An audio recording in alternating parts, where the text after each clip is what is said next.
Yo, what's good, guys?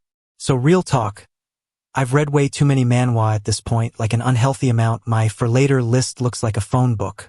And I finally sat down and asked myself, okay, if I had to rank my top 10 Isekai, what would actually make the cut? Now before you come at me in the comments, no, solo leveling isn't here. No, omniscient readers isn't here either. You already know those two are GOAT. Everybody and their grandma has talked about them, so I wanted to give you picks that maybe you haven't binged yet. If even one of these gets you into a new obsession, my job here is done. Let's get into it. Oh, and obviously, like, subscribe, all that good stuff, you know the drill. Number 10. The Extras Academy Survival Guide. Starting us off is one that honestly snuck up on me. The premise. Our guy wakes up as Ed Rothstaler, who is basically the game's designated punching bag. A third-rate villain who gets disowned by his family and literally kicked out of his own dorm before the story even starts. So what does Ed do with this tragic backstory? He goes, cool. I'm gonna live in the woods and mind my own business until I graduate. Big mood, honestly. Sometimes you just want to opt out of main character drama. Except, plot twist. 4 of the female leads will not leave this man alone. And every time he tries to dip out of the story, he accidentally changes the whole timeline anyway. Why it's at 10. It's fun, the art's genuinely pretty, but it does lean hard into harem stuff and some of the drama with the girls can feel a little forced. Still, watching a guy try so hard to be irrelevant and fail spectacularly? Comedy gold. It's the I just want to be left alone fantasy we all secretly have. At number 9. Terminally Ill Genius Dark Knight. Okay, this one's gonna hit different emotionally. Fair warning. Yuchan is a kid who's been terminally ill basically his whole life, and the one thing keeping him going is this insanely hard RPG called Inner Lunatic. He's beaten it 27 times because what else is he gonna do? He can't exactly go outside and play basketball. Then one day the game just sucks him in. For real this time. He wakes up as Nox, the final boss villain of the game, who, plot twist number 2, is also dying. Like, the story basically hands him the same death sentence in a new body and says, okay, now what? Why it's at 9. The concept alone got me right in the chest. A kid who was never given a fair shot at life gets one more shot, in a body that's also running out of time. It's this beautiful, kind of devastating, not over till it's over energy. It loses a couple spots for me purely because some of the side characters, looking at you, red-headed girl, feel underbaked, but Nox himself carries the whole thing. At number 8. I Killed an Academy Player. This one's for anybody who wants their protagonist to have zero chill. Locke dies once already in this brutal game world, and when he gets sent back, instead of trying to be the good guy or save everybody, he goes, you know what, I'm just gonna kill the hero before he becomes a problem. Cold. Ruthless. I respect it. Why it's at 8. It's a Magic Academy story, but the MC isn't out here making friends and doing homework. He's playing 4D chess with people's lives, and it's genuinely tense not knowing who's safe. It's dark, a little morally gray, and doesn't hold your hand, which I love. But it also means it's not for everyone, especially if you want a wholesome found family vibe. This is more found family, but half of them might betray you. At number 7. The Demon Prince Goes to the Academy. Okay, so this one's kind of meta and I love it for that. Our guy is a failed web novelist, like, genuinely bad at his job, keeps abandoning his own stories, who dies reading hate comments on his own novel. Relatable pain, honestly. Grim Reaper shows up and says, being a bad writer is a sin, go fix it, and drops him into his own story. The catch? He gets put into the body of the Demon Prince, a character who, in his own novel, dies in like the first act with zero compatibility. Bro wrote his own death sentence and now has to live through it. Why it's at 7. I'm a sucker for the trapped in your own poorly written story trope. It's got great comedy because the MC keeps roasting his own writing choices in real time. It sits mid-list for me because the pacing takes a bit to get going. First handful of chapters is a lot of setup before it really clicks. At number 6. Survive the Game as a Barbarian. This is peak wrong place, wrong time. Our protagonist gets pulled into the body of an NPC barbarian inside Dungeons & Stone, a game notorious for being an absolute meat grinder, like a labyrinth where death is basically the default outcome, not the exception. Why it's at 6. The tone here is just relentlessly brutal in a way I respect. Every floor feels like it could genuinely end him, there's no plot armor safety net vibe. It's got great art and the tension is real. Docked a couple points purely because the stories had some pacing hiccups over its run. Creators had health stuff going on, understandably. And some of the romance side plots don't land as hard as the survival horror does. At number 5, I became the tyrant of a defense game. This one's got a genuinely great hook. A streamer, Mr. Gamer Geek, incredible name, no notes, is the guy who finally beats Protect the Empire.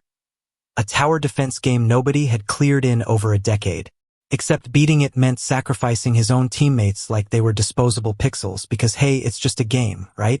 Except now he's yanked into the game as Prince Ash, and he realizes every unit he sacrificed for the W had a face, a name, a life. So now he's got the same battle ahead of him, except this time he's trying to keep everybody alive for real. Why it's at 5. The guilt-driven redemption arc genuinely got me. It's rare that a reincarnated into a game story makes you sit with the emotional cost of treating people as game pieces. Strategy nerds are gonna eat this up too since the tower defense mechanics actually matter to the plot. At number 4, the Nebula's Civilization.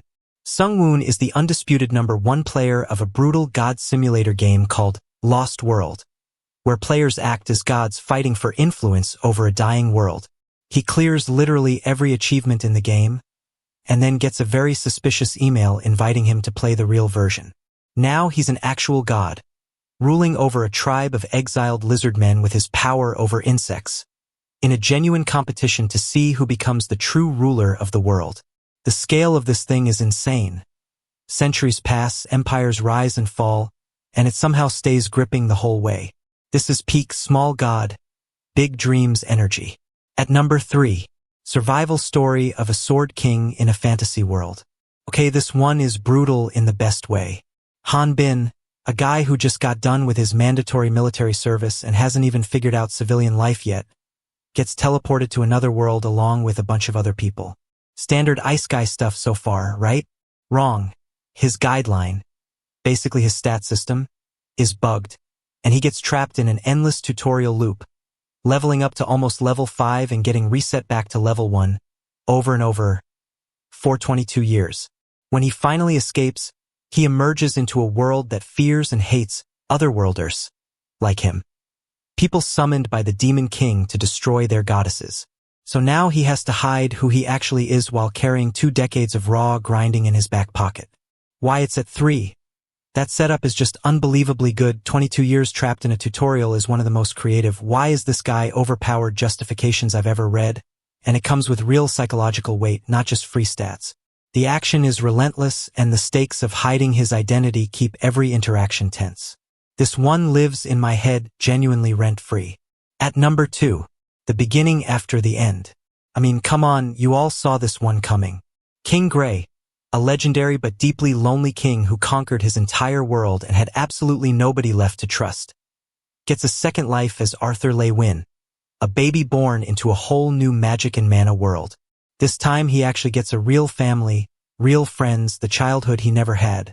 But, and this is the part that makes Tbate special, the story doesn't let him just coast on his past life wisdom. New threats, new mysteries. That dual timeline stuff with the king is chef's kiss. And he has to actually earn his strength again from scratch. Why it's at 2. It's basically the gold standard of reincarnation done right.